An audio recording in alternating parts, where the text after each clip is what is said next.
Hello, my love. Welcome back. My name is Montelle, and this is a channel where self-mastery meets work in progress.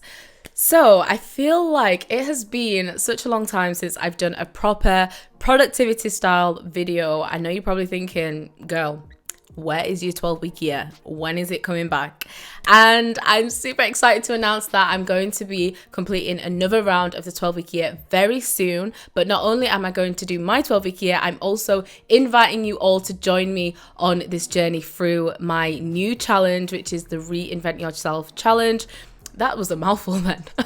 The Reinvent Yourself Challenge, which is a 5-day live coaching experience that will guide you through the process of self-discovery, vision creation, and intentional planning. So not only are we going to create the 12-week year, I'm also going to be teaching all throughout that 5 days on how you can best prepare yourself to step into your next level. So it's going to be such an amazing challenge. All the details are down in the description, so make sure you get yourself signed up for that. Back to today's video. So I wanted to share some of the productivity tips that I really wish I learned a lot sooner on than I did, because I know that they would have just transformed my life in so many ways. But now I want to give you that blueprint so you do not have to waste time trying to figure things out, because there are definitely ways that you can achieve your productivity goals a lot sooner. So let's dive straight in. The first thing, when it comes to having a to-do list and figuring out what you should prioritize, you should always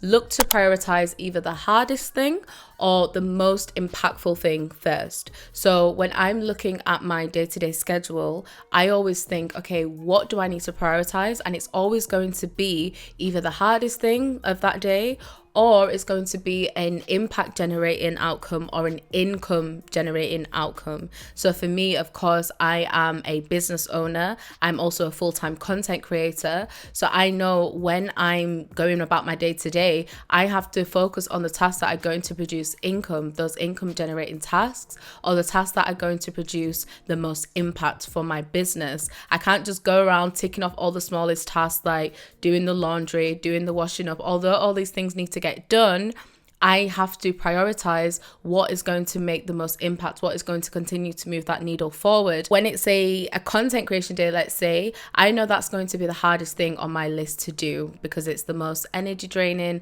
So I will focus on getting that done first, no matter what else I need to do in that day. Like right now, my room, I'm just going to keep it transparent, is such a mess right now. Ideally, I would prefer to be filming in a clean space, and I'd always make an effort to clean up like the night before, or if I've got time the morning before. But if I know my morning is already slipping slightly off schedule like it was this morning, I'm focused on doing the hard thing first. I'm not going to distract myself by cleaning my room, doing all these smaller little tasks that are going to get me out of that zone and even further away from my schedule, because I know I'm somebody who I often have time anxiety. So if I feel like I'm really off track with my day, then it's easy for me to just want to say, okay, I'll just leave it for the day. So in order for me to avoid that, I always do the hardest thing first, which for me is filming. And then after I've done that, I can breathe easily and I can focus on everything else, but it doesn't always feel like I've wasted a day.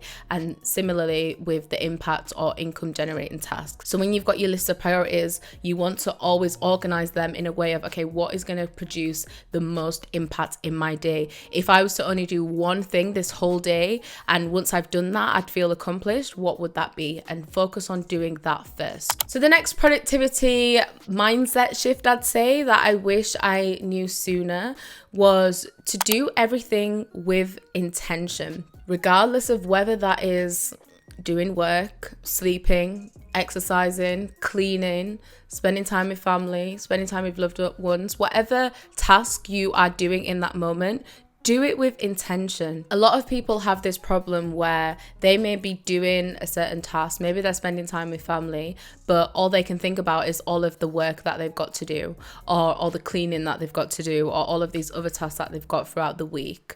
They're not in that moment, they're not being intentional about being in that moment with their family.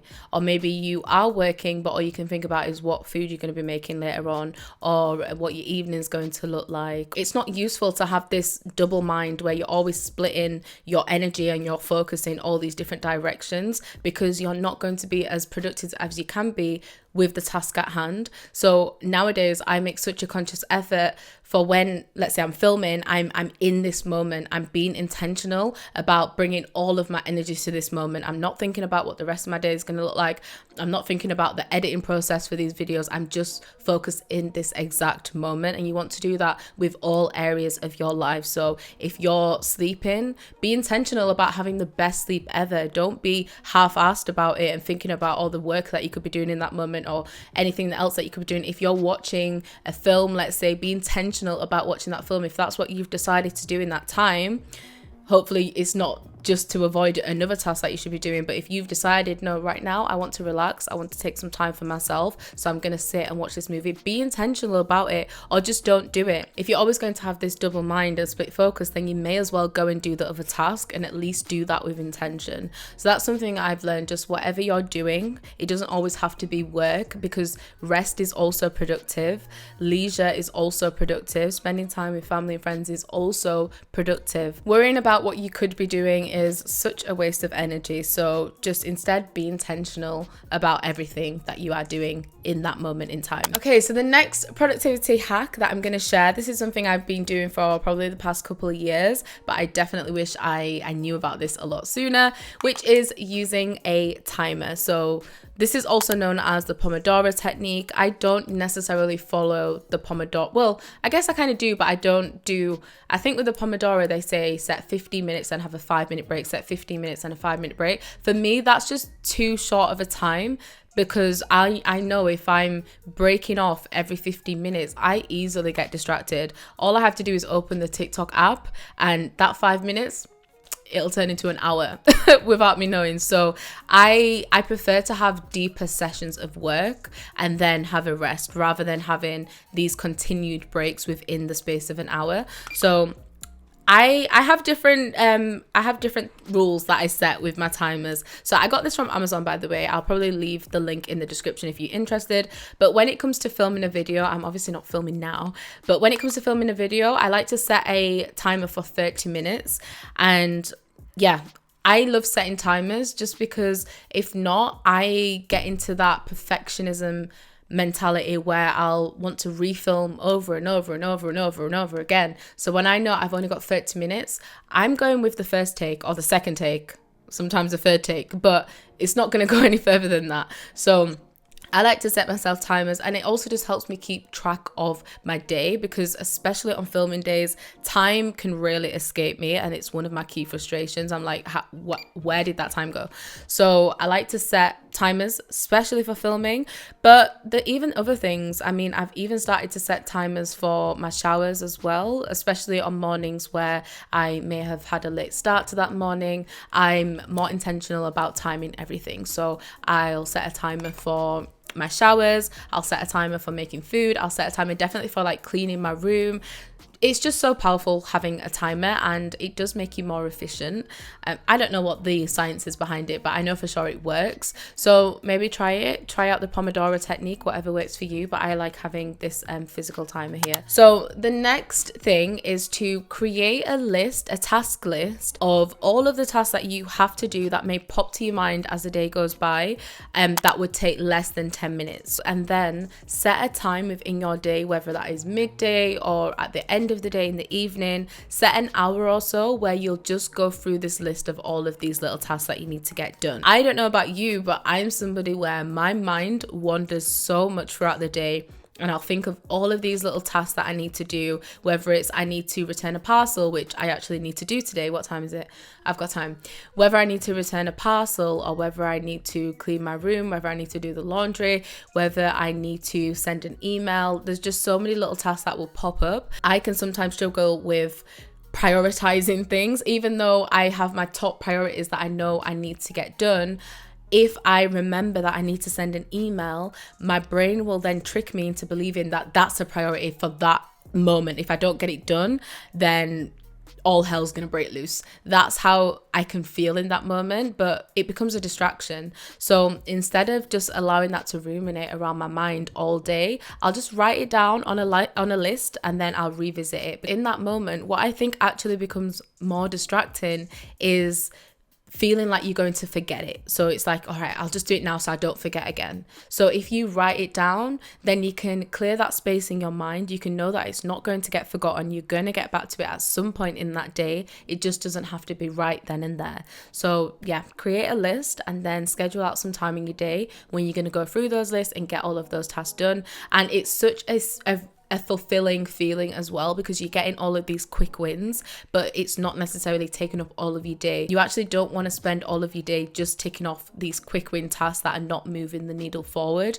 You want to go into each day doing those bigger, more impactful tasks that you know are going to benefit you over the long run. Another point that I missed as well when it comes to a timer, an alternative option of having a timer is filming yourself. Like right now, I've got a camera set up, my phone, which I actually am going to use this content because I'm a content creator. But even if you're not a content creator, set a time lapse on your phone and just record yourself studying, working, cleaning, whatever task it is that you're doing, record it. Because I don't know what it is, it's like when you know somebody else is watching you, you perform a lot better than you would have done had it have just been yourself. And even though you filming yourself on your phone, nobody may see that content, it still just evokes this energy within you that, okay, I need to show up just a bit better than I usually would. So yeah, that is another hack that does work as well. Okay, so the next productivity hack that I also have been doing for quite a while, but I wish I definitely knew sooner, was to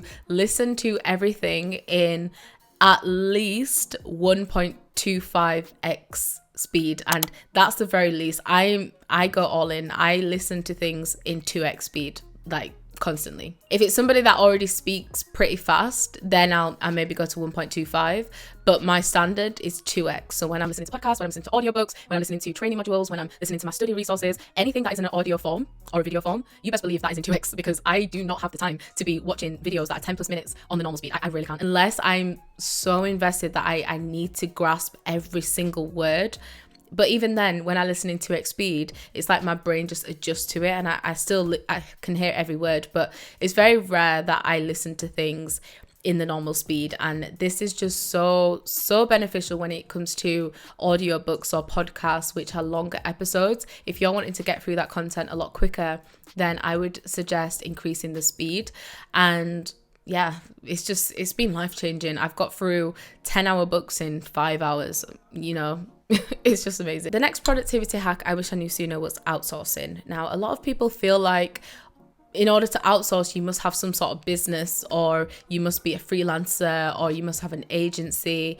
That is not the case. You could outsource so many different tasks in your day-to-day, and it just takes for you to actually take a moment to think about it and realize, oh yeah, I could actually do that. So yes, business is an arena where a lot of people outsource and pass tasks on to other people. I found success in that as well, just outsourcing the mundane tasks, the admin tasks, different email tasks, creative tasks that I may have.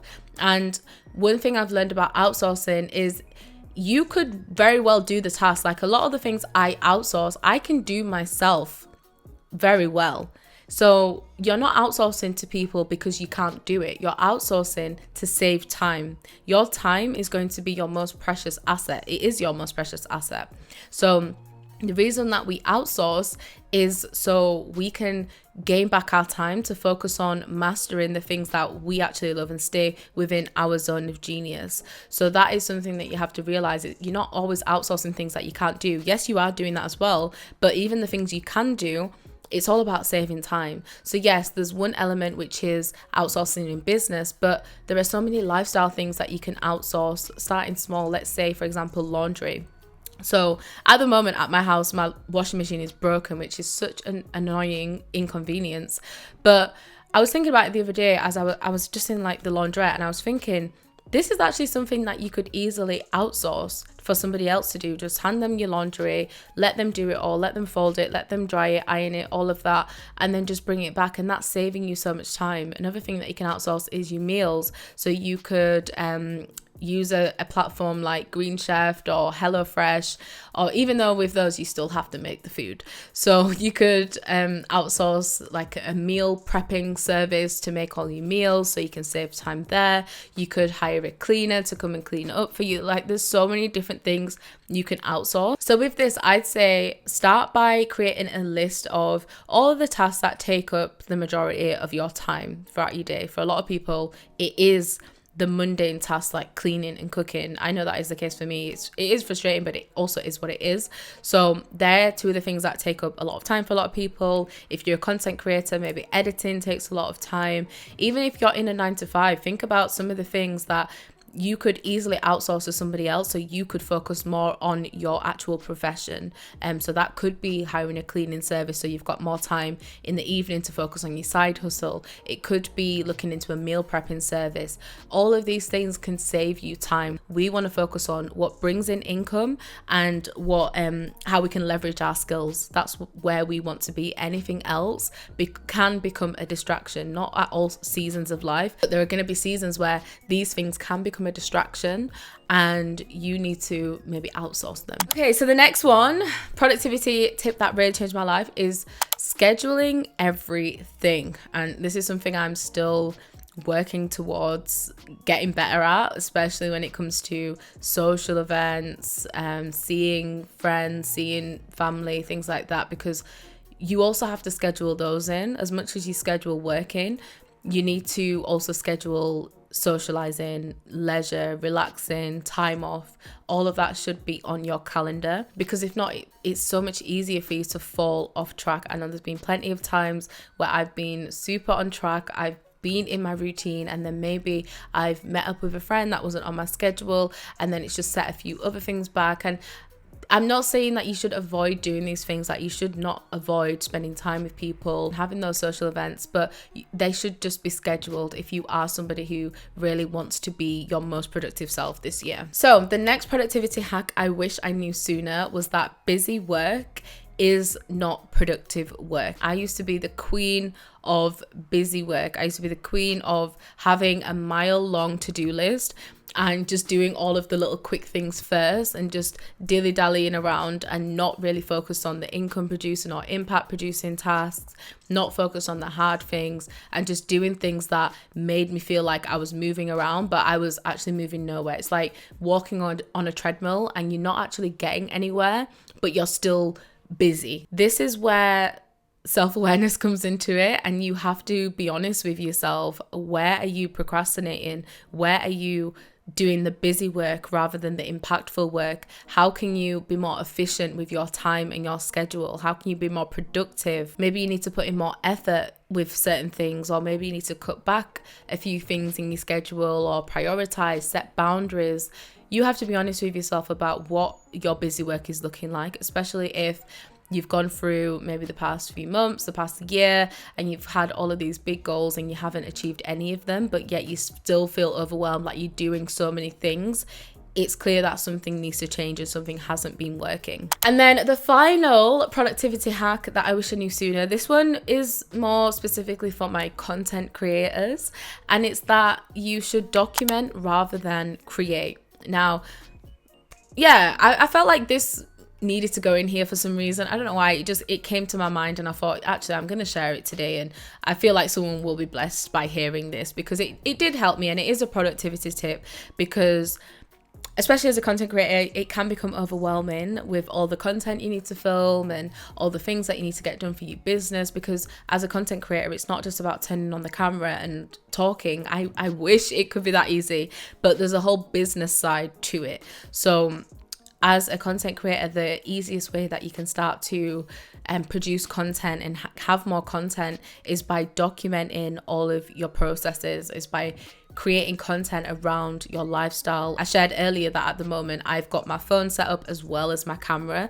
because I'm going to use this content as short form content as well. So it's just having another angle, and it just another form of content. So as a content creator, if you are wanting to maximize your productivity as the day goes on, just find those moments in your day where you can document what you're currently going through, because that can also become content as well. It doesn't always have to be the case that you're sat down in this position filming. everything can be documented as you're going. That is it for this video. I hope you did enjoy. Make sure you head down to the description box to check out the Reinvent Yourself challenge. This is a live challenge. However, if you're watching on a replay, or if you're watching this video in a few months, in a few years, I may still be offering this challenge because I do plan on offering it consistently. So head down to my description to see when the next challenge will be live. And yeah, I will see you in the next one. Bye.